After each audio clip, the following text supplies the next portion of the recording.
Alrighty guys, what's going on? My name is Garen Belmont. How y'all doing today? So in today's video, I wanted to talk about something about TFD. While we're kind of in the midst of waiting for the next content update and the next developer livestream, I figured I'd talk about some things that have been problematic in my opinion when it comes to TFD. And one of the issues I wanted to bring about is the developers removing content from the game.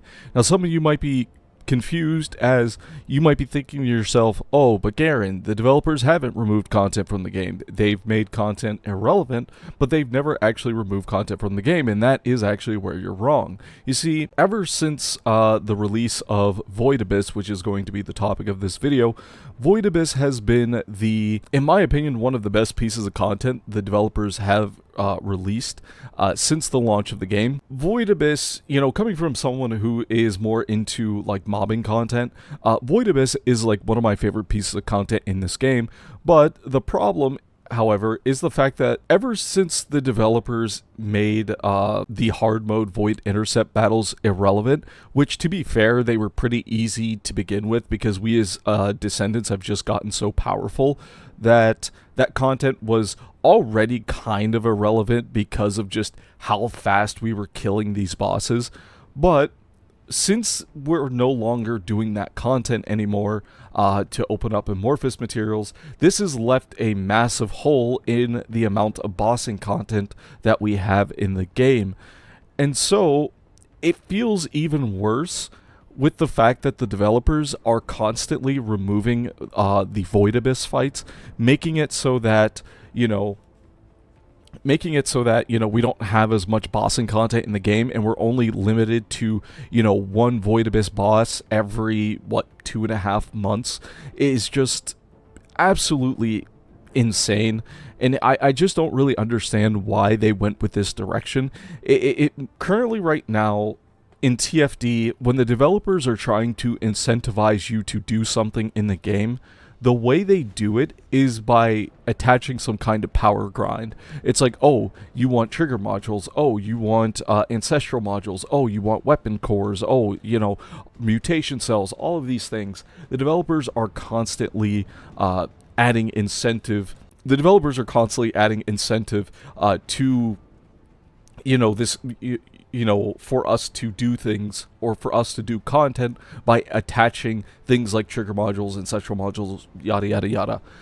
But when it comes to Void Abyss, the developers did something that I think has been nothing but a massive positive for the game, and that is they attached actual full-on skins to Void Abyss that you can farm for, and it gives incentive to people who might not have the money to spend on, expensive cosmetics like this or any of the other cosmetics on the shop. It gives them incentive to work towards going for those Void Abyss skins. But if you are a new player coming into the game, and I'm just going to kind of quickly switch to Sharon here. So if you're a new player in the game, you cannot get all of the Void Abyss skins that we have gotten since the introduction of Void Abyss. So if you're a new player, you cannot get I don't have the Infernal Walker skin. I kind of skipped out on Infernal Walker. You cannot get the Defiler skin. You cannot get this skin. You cannot get the Tormentor skin.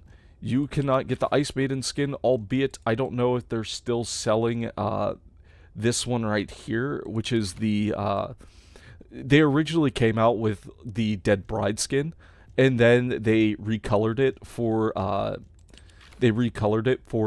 Ice Maiden.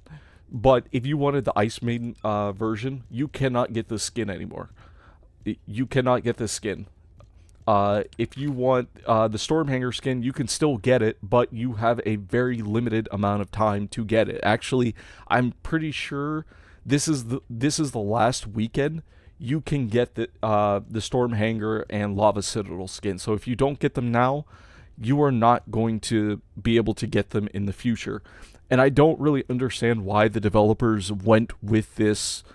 I don't know why the developers went with this decision, because it feels like every time we get a new Void Abyss, it feels like we're focused on playing maybe like a few different Descendants, but it would be so nice if, I could have, if I wanted to play Tormentor, oh, okay, if I want to, if we had like a rotational kind of Void Abyss thing going on, we could have like, oh, Tormentor's up. Oh, hey, okay, I could pull out my Sharon ATAM's build with Overcharge Edge.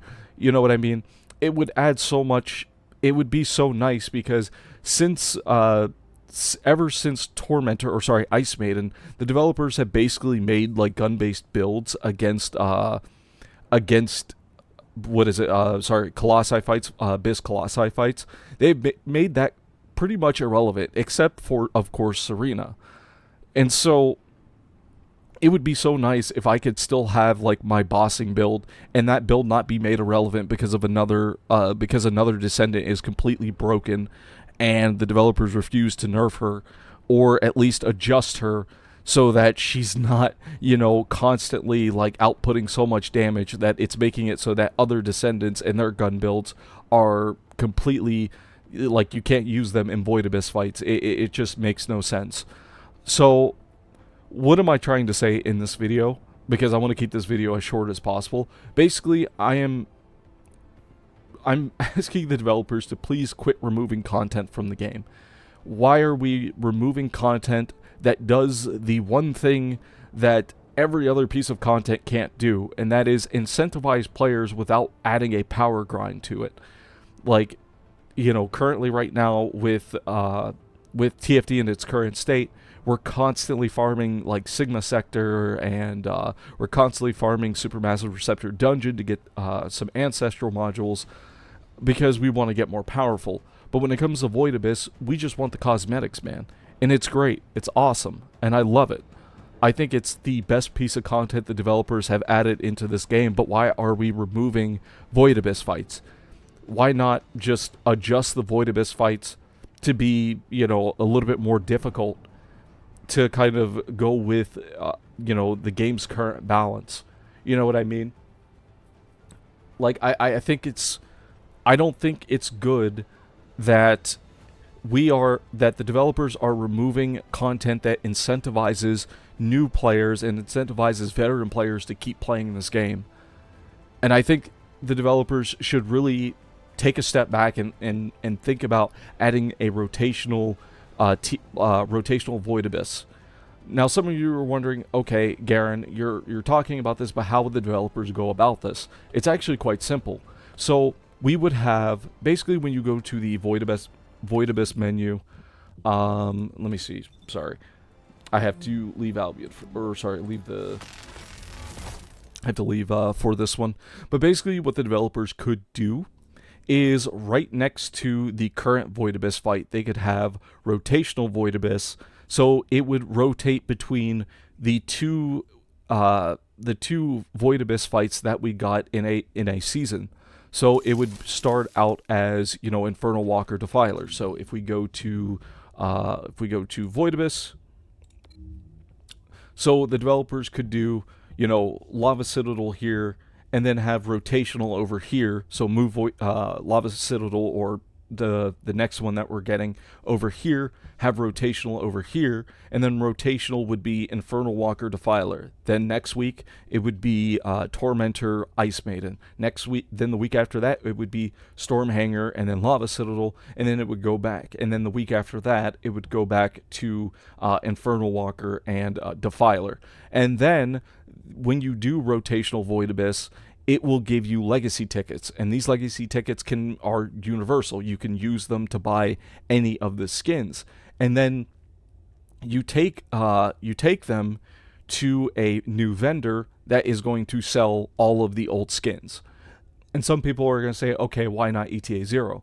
And the reason why is because if the developers make it so that reset is on Thursday, it would feel very weird because players would not have a whole lot of time in order to actually farm, especially if you're a much more casual player. A lot of people would not have the time to farm rotational Void Abyss, and then literally the next day after the rotation, then it's like the next day, oh, ETA 0 pops up, and then you have ETA 0 until Tuesday morning at 5 o'clock Eastern Standard Time. And then it's like, okay, what am I going to do until then? Okay, I'm going to keep doing Void Abyss, but next, the rotation is coming up, and I'm not going to have enough time to get the skin. So that's why I'm saying the vendor should be just available at all times. Very similar to what they did with Desmond and adding the Battle Pass weapon components and parts to Desmond, where it's like, okay, you take the supporter coins and you take it into Desmond, buy them, and then you can craft your Voltia or Sigvar's Proof or whatever. I think this would be a great quality of life to the game. It would cost practically nothing. I know that they would have to, I don't want to say practically nothing. I'm not a developer, but I would imagine the amount of resources that you have to put into doing this would be far less than if you were to just make something new, and it would be nothing but a net positive by giving players that choice and giving players the option and giving new players incentive to play the game. Oh man, I really like that Defiler skin. Oh, but I can't get it anymore. You know what I mean? It feels very demotivating. And so that's why I think the developers should really consider this, and I think this is something that it could really realistically only be a positive for the game. But with that being said, guys, my name is Garen Belmont. I know I haven't made a video in a while, but I will be kind of slowly going back to making videos. But with that being said, my name is Garen Belmont, and I will see you guys in the next video. Bye-bye.